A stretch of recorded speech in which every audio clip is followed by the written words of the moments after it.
Part 2. The Girl Who Changed Everything.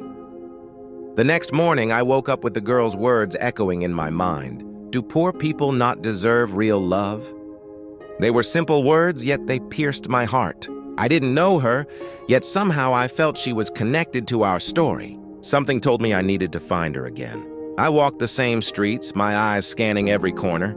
Finally, I spotted her sitting alone under a tree, her head bent, hands clasped over her knees. When she saw me approaching, she flinched but didn't run. "Hello?" I said gently. I want to talk to you." Her eyes widened, and then she nodded slowly. I sat beside her. For a while, there was silence. Then, in a trembling voice, she began to speak. "My name is Amina," she said. I know what it's like to be invisible. People look at you and only see your poverty. They don't see your heart, your dreams, or your courage." Her words struck me. I realized she understood us, understood my son, understood me. There was a wisdom in her words, a strength that only hardship can teach. I invited her home. My son's eyes lit up when he saw her. There was an instant connection, a spark that couldn't be ignored. Over the following weeks, Amina became more than a friend. She helped my son see beyond his insecurities. She encouraged him to study, to pursue his dreams, and to believe in himself. Slowly, the cloud of despair that had hung over our little home began to lift.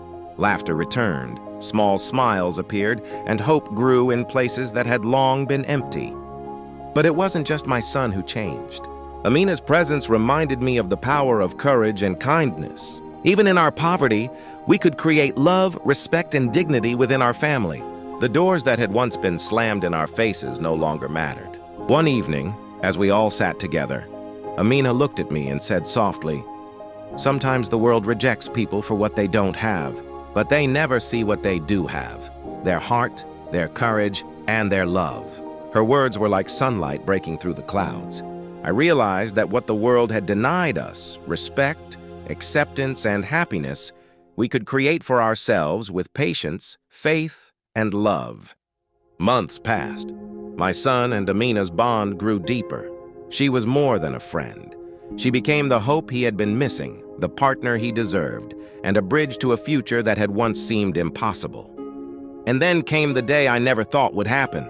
My relatives, who had all rejected us, came by, curious about the change they had seen in us. They looked at my son and Amina, and for the first time, their expressions softened.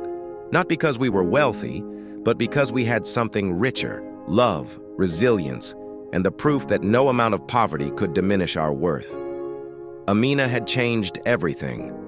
She had opened doors that money never could, healed hearts that were broken, and reminded us that life's true wealth lies not in possessions, but in courage, kindness, and unwavering hope. And so, our story, once filled with rejection and despair, became a tale of new beginnings, of dreams realized, and of a love that refused to be defined by wealth. Because sometimes, all it takes is one brave soul to remind the world and yourself that true love and hope cannot be bought, only lived.